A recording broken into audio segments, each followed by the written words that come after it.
হ্যাঁ, আমি এটা হস্তান্তর করছি,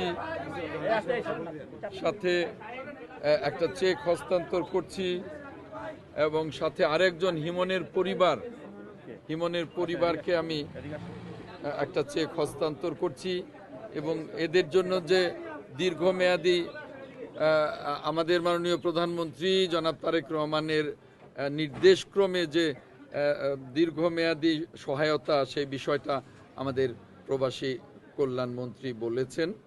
আপনারা যারা সাংবাদিক আছেন, আমার নির্বাচনী এলাকার এই দুটো পরিবারের সাথে আমি কথা বলেছি, দেখা করেছি। তাদের এই সুখের দিনে আমি তাদের প্রতি সমবেদনা জ্ঞাপন করছি।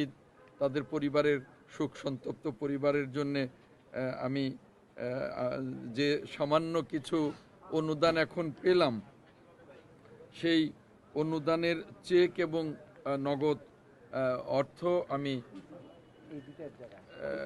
হ্যাঁ এই দুইটা এটা না, এই দুইটা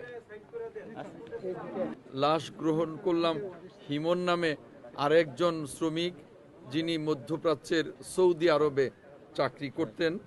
আমি ধন্যবাদ জানাই প্রবাসী কল্যাণ মন্ত্রীকে, ধন্যবাদ জানাই পররাষ্ট্র প্রতিমন্ত্রীকে, ধন্যবাদ জানাই এখানে যারা সিনিয়র সেক্রেটারি আছেন, সিভিল এভিয়েশনের চেয়ারম্যান সাহেব সহ অন্যান্য কর্মকর্তাবৃন্দ আছেন।